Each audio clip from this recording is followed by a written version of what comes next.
The first 2 Reddit posts about Marta were quickly taken down, but one more went up on Saturday and another on Monday morning. The first author wrote, "Lesbian professors too are capable of harassing students despite common narratives."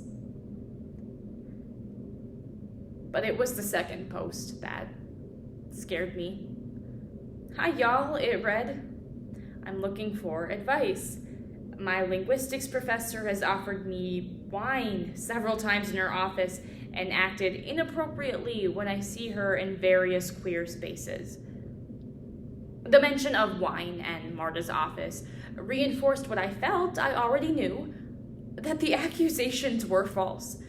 Marta almost never used her office. She met students at coffee shops or via Zoom, and she rarely drank wine. The use of y'all, though, made me stop. We were in Arizona. No one says y'all here. The next morning, I stood outside the door of Marta's study as she answered the associate dean's call. I heard her say hello, then I watched her listen. She nodded. She looked up at me. She said yes, that she understood. Then she wagged her finger, as if scolding Hope. When she finally started to talk, it wasn't about her research or teaching, but about the Reddit posts. Then she hung up. "What?" I said. "So," she said, "it's not great news."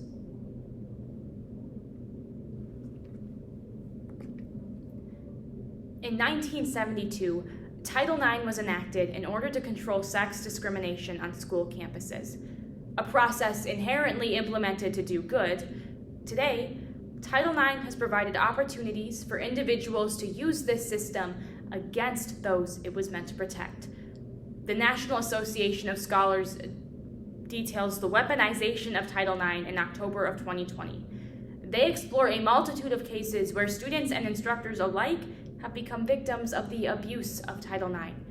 For example, during a no-contact food delivery in July 2020, a college student delivery driver was falsely accused of sexual assault. It was later revealed that the accusation, which came from a friend, was a prank. Yet the accused student was still suspended from school, and his alleged actions were published in the local newspaper. In Sarah Viren's New York Times Magazine feature, she and her wife Marta face a similar dilemma, but one marked by the weaponization of Title IX against their queer identities. The accusations were false, but could we prove it? By Sarah Viren. The year I turned 40, I flew to 4 different states to interview for jobs at universities and colleges. My dream job was at the University of Michigan. They were looking for someone to help develop a potential creative nonfiction concentration at the university, which houses one of the best creative writing programs in the country. A couple of weeks after I was offered the Michigan job, an acquaintance of mine, whom I will refer to as Jay, reached out to see whether I planned to take it. "Don't respond," Marta told me. "He shouldn't be contacting you." I texted Jay back. I said I wanted to accept the job, but we were waiting to hear if Marta would be offered a spousal hire. I promised to let him know as soon as we had any more news. "Totally," he wrote back. "That makes sense." But after that, he kept texting. "Any news?" he wrote midway through March, when my offer letter still hadn't arrived. "I've been thinking of y'all." That same night, the first Reddit posts went up. "It has to be him," I told Marta after her conversation with the associate dean. I showed her his other texts. I mentioned how often he used y'all. Eventually, we decided to tell Melanie, the university investigator assigned to her case, about our suspicions. She wrote back almost immediately. "I've received another anonymous complaint." The accusation had come from a different email and a different person, someone calling herself Jessica P. Newman. One night, Jessica wrote, "Marta and her wife Sarah had a party at their house and offered me a glass of wine and eventually shots of whiskey. When most of the others had left, Marta asked to show me a painting in her bedroom. And when we entered, Sarah was on the bed, topless, and asked us to join her. I said I would be calling an Uber now, but before I could leave the room, Marta took my hand and placed it on her wife's bare chest." I wrote to the president of ASU. I explained that there was no evidence that either Marta or I had done anything wrong, yet the Title IX office had told us it could not close its investigations if accusations kept coming in from this anonymous individual.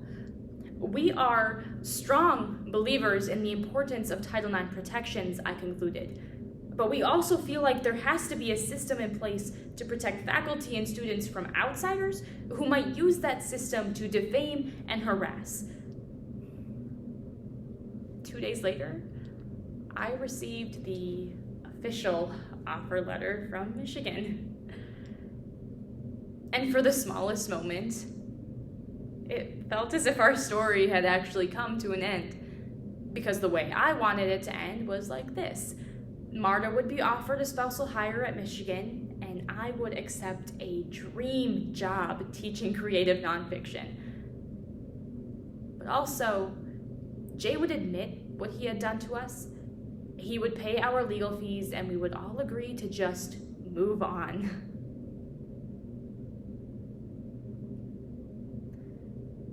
But we rarely get the stories we want. And so here's how this one ends. Marta was not offered a spousal hire. And so, at the end of June, I turned down a job I was offered 4.5 months before. 5 days after, Jay claimed he received an anonymous email. Someone claiming to be his stalker wrote that he was in love with Jay, and that being rejected by him had caused a mental break I cannot explain. I began trolling you online, sent death threats, broke into your house when you were gone, the person wrote. I tried to fuck up your job applications by getting into your work email. I trolled a friend of yours in Arizona. The confession read like the end of a Scooby-Doo episode, when the mask is pulled off and the criminal lays out his line of transgressions.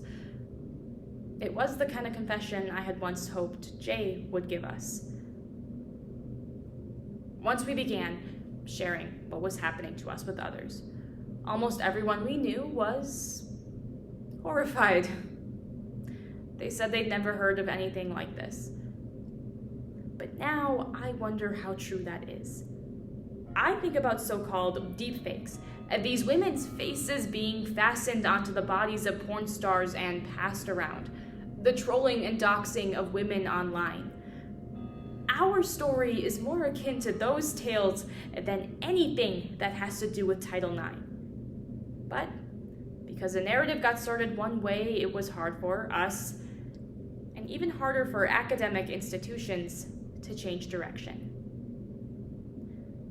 At the beginning of this story, we were given the role of perpetrators. I spent so much time trying to prove we were innocent that I didn't think to question the parameters of the narrative itself. I've done that here. Now this story belongs to you.